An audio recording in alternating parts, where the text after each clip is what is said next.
राज्यातल्या 7 कारखान्यांना एनसीडीसी म्हणजेच राष्ट्रीय सहकारी विकास महामंडळानं कर्ज नाकारलं। सरकारनं एनसीडीसीकडे 14 साखर कारखान्यांच्या कर्जाचे प्रस्ताव पाठवले होते।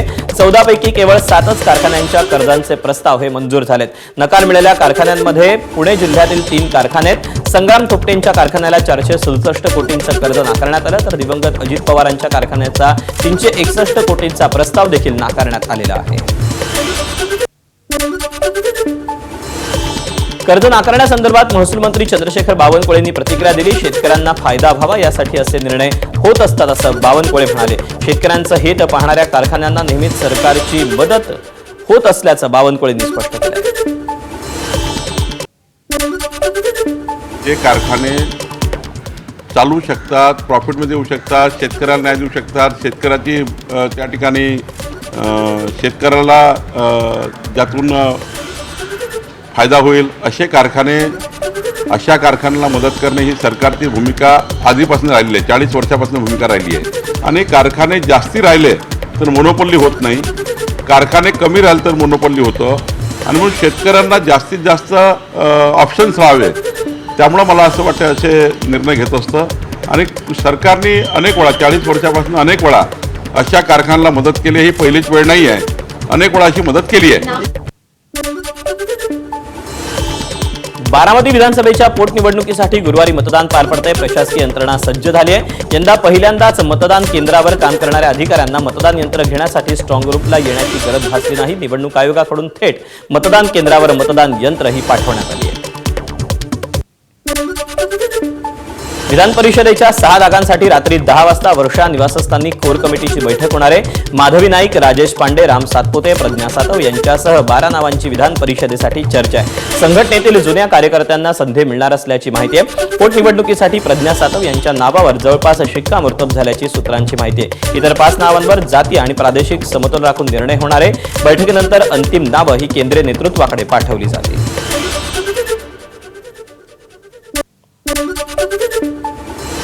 विधान परिषदेच्या 9 जागा पुढच्या महिन्यात रिक्त होणार आहेत। त्या जागांवर आपली वर्णी ही लागावी यासाठी इच्छुकांकडून आतापासूनच प्रयत्न सुरू झालेत। उद्धव ठाकरे जर लढतील तर आम्हाला काही हरकत नाही, ते जर लढत नसतील तर ती जागा धनगर समाजाच्या नेत्याला द्यावी अशी मागणी विदर्भ धनगर समाज परिषदेनं केली। त्या जागेवर अमरावती येथील धनगर समाजाचे नेते दिलीप एडतकर यांच्या नावाचा विचार उद्धव ठाकरे यांनी करावा अशी मागणी विदर्भ धनगर परिषदेच्या वतीनं करण्यात आली। बाळासाहेबांनी धनगर समाजाला जोडण्यासाठी धनगर समाजाचे तेव्हाचे नेते लक्ष्मणराव एडतकर यांना MLCची जागा ऑफर केली होती, पण नंतर ते होऊ शकलं नाही। त्यामुळे बाळासाहेबांनी माझ्या वडिलांना म्हणजे लक्ष्मणराव एडतकरांना दिलेलं वचन आता उद्धवजी ठाकरे यांनी पाळावं आणि धनगर समाजाला विदर्भात न्याय द्यावा, विधान परिषदेची उमेदवारी द्यावी आणि लक्ष्मणराव एडतकरांना दिलेलं वचन त्यांच्याकडे कॅरी फॉरवर्ड झालं असल्यामुळे त्यांनी ते पाळावं।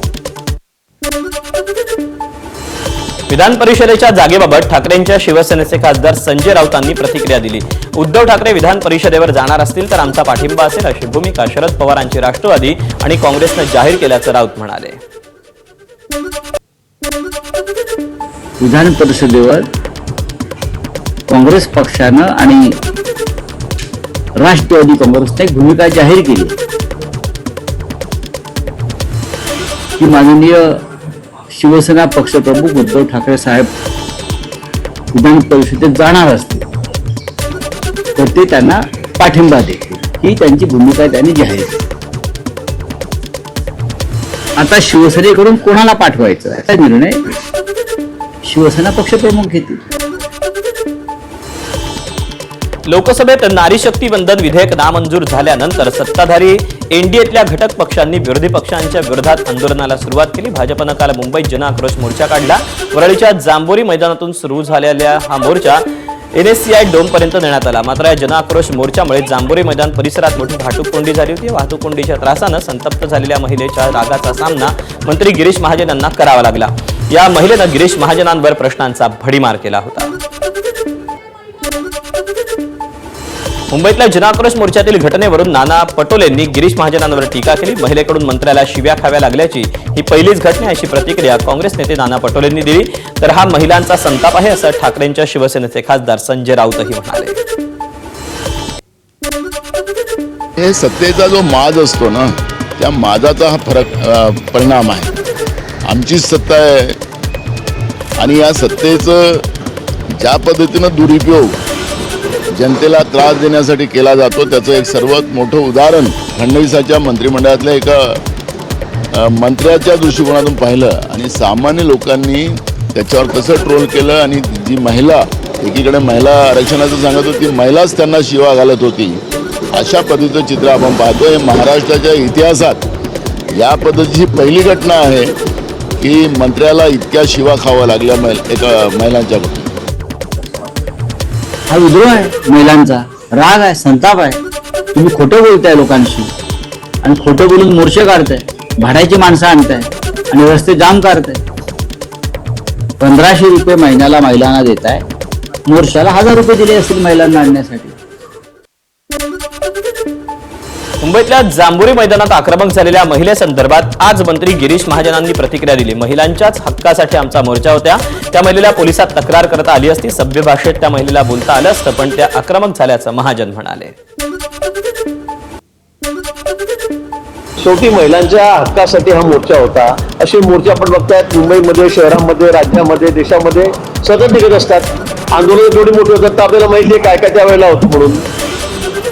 आणि म्हणून मग अशा पद्धतीने तुम्ही तक्रार करू शकल्या असत्या, पोलिसांकडे केली असती. थोडा सौम्य भाषेमध्ये सुद्धा तुम्हाला राग त्या ठिकाणी व्यक्त करता आला असता. पण त्या ज्या भाषेत बोलत होत्या, त्याने जी बाटली फेकून मारली ते काही फार मला वाटतं संयुचित नव्हतं. मंत्री गिरीश महाजनांच्या व्हायरल व्हिडिओवर अमोल मिटकरींनी ही प्रतिक्रिया दिली. इथं अजित पवार आपल्याला लक्षात घ्यायला हवेत. पत्रकार त्यांना विचारायचे पहाटे कामाला सुरुवात का करतात, तर दादा सांगायचे यामुळे लोकांना ट्रॅफिक समस्या जाणवत नाही, आपल्यामुळे त्यांना त्रास होत नाही आणि कामं देखील लवकर होतात. गिरीश महाजनांनी अजित पवारांचा आदर्श घ्यावा असं मिटकरींनी म्हटलं. तर आपला पक्ष मोर्चे काढत नाही का असा प्रतिसवाल महाजनांनी मिटकरींना केला आहे. दादांच्या पक्षाचा कुठलाही मोर्चा असा रस्त्यावर जर आला असता तर दादांनी त्या मंत्र्यांना झापझापलं असतं. पण आज अजितदादा नसल्यामुळे हे जे काही बेशिस्त झालेली आहे हे कबूल केलं पाहिजे.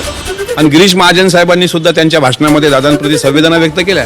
त्यांनी एकच आता हा आदर्श डोळ्यासमोर घ्यावा की दादा सकाळी 5 वाजता कामाला लागायचे. आपल्यामुळे लोकांना अडचण होणार नाही, लोकांचा रोष आपल्याला. आपण एकीकडे महिला बिल पास करण्यासाठी प्रयत्न करतो, दुसरीकडे महिलाच ओरडतात आपल्या नावाने. हे चित्र विदारक आहे. माझा आदर्शचा विषय नाहीये. आणि मला असं वाटतं की आपण एका राजकीय पक्षाचे कार्यकर्ते आहात. मोर्चे आपण बघितले नाही का? आपला पक्ष मोर्चे काढत नाही का? किंवा मग आपल्या मोठ्यावर कुठे लोक येत नसेल मोर्चामध्ये, मला असं वाटतं. इतकी गर्दी जमत नसेल म्हणून तुम्हाला तो प्रसंग आला नसेल, मला असं वाटतं. तुम्ही दादाच्या बाबतीत विषय आधारे मला उलट त्यांचं खरं अनुकरणीय होतं की सकाळी 6 वाजेपासून मिटिंग सुरू करायचं. तर ते काही गर्दीचं नियोजन करा आधी नका होतं होते. मोर्चा काढतो तो सकाळी 6 वाजता 5 वाजता असं नाही ना. आणि म्हणून मला वाटतं मिटिंगा घेणं, आमचे मुख्यमंत्री होते, आम्ही सगळेच मिटिंगा घेत असतो. मुख्यमंत्री मोदी तर रात्री 12 1 वाजेपर्यंत मिटिंग घेत असतात. याचा अर्थ असा नाहीये. लोकसभेत नारी शक्ती वंदन विधेयक नामंजूर झाल्यानं सत्ताधारी भाजपकडून विरोधकांचा जोरदार विरोध केला जातोय. मंत्री नितेश राणे यांनी विरोधकांवर जोरदार टीका केली. पाकिस्तानातून त्यांचे अब्बा बसून महिला आरक्षणाला कसा विरोध होईल यातून मार्गदर्शन करतात अशी टीका त्यांनी केली. 3-0 प्रस्ताव जे काय एक अतिशय चांगलं वाक्य वापरलं त्यांच्या पत्रकार परिषद, की महिला आरक्षणाच्या निमित्ताने विरोधकांचा बुरखा फाटलेला आहे. म्हणजे त्यांचे महाराष्ट्राचे खासदार जे जे फतव्यांवर निवडून आलेले आहेत, ज्यांचे पाकिस्तानवरून त्यांचे अब्बा बसून महिला आरक्षण कसं रद्द होईल, कसा विरोध होईल, त्या दृष्टिकोनातून सातत्याने मार्गदर्शन करतात. अभिनेता रितेश देशमुख आणि जिनिलिया देशमुख यांची राज्य परिवहन महामंडळानं ब्रँड अँबॅसेडर म्हणून नियुक्ती केली आहे. एसटी आणि परिवहन खात्यामार्फत राबवण्यात येणाऱ्या रस्ता सुरक्षा अभियानाच्या जनजागृती उपक्रमाला बळकटी देण्यासाठी एसटी महामंडळानं हा निर्णय घेतला. या नियुक्तीचा करार हस्तांतरण सोहळा मंत्रालयात पार पडला. यावेळी मुख्यमंत्री देवेंद्र फडणवीस, उपमुख्यमंत्री एकनाथ शिंदे तसंच परिवहन मंत्री आणि एसटी महामंडळाचे अध्यक्ष प्रताप सरनाईक आणि इतर मान्यवर देखील उपस्थित होते. आज अशा मोठ्या कलाकाराला घेऊन मी एस टी महामंडळाचा अध्यक्ष या नात्याने त्यांना जर ब्रँड अँबॅसेडर म्हणून त्यांची नियुक्ती केली असेल किंवा ड्रिंक अँड ड्राईव्हच्या RTOच्या नियमावलीमध्ये सहकार्य करण्यासाठी जर त्यांचा वापर करून जनजागृतीचा एक वेगळा पायंडा पाडण्याचा प्रयत्न आम्ही जो करतोय त्याला जर त्यांनी एवढ्या मोठ्या प्रमाणात प्रतिसाद दिला असेल तर निश्चितपणे मी त्यांचा मनापासून आभार मानणं माझं कर्तव्य समजतो. एसटीचा ब्रँड अँबॅसेडर झाल्याचा आम्हाला अभिमान आहे. तसंच महाराष्ट्रात मराठी अनिवार्य झालीच पाहिजे. मराठीबाबत सरनाईकांनी घेतलेला निर्णय योग्य असल्याची प्रतिक्रिया रितेश देशमुख यांनी दिली. मला असं वाटतं की महाराष्ट्रामध्ये मराठी भाषा ही अनिवार्य असलीच पाहिजे आणि ज्या काही काय प्रवास करणारे मराठी भाषिक असतात आणि आपण महाराष्ट्रात आणि काय की महाराष्ट्रामध्ये अशी मराठी अनिवार्य पाहिजे तसं आपण इतर राज्यात गेले की त्यांची भाषा आपण बोलली पाहिजे. तसंच मला वाटतं की हा जो काही निर्णय आहे तो योग्यच आहे.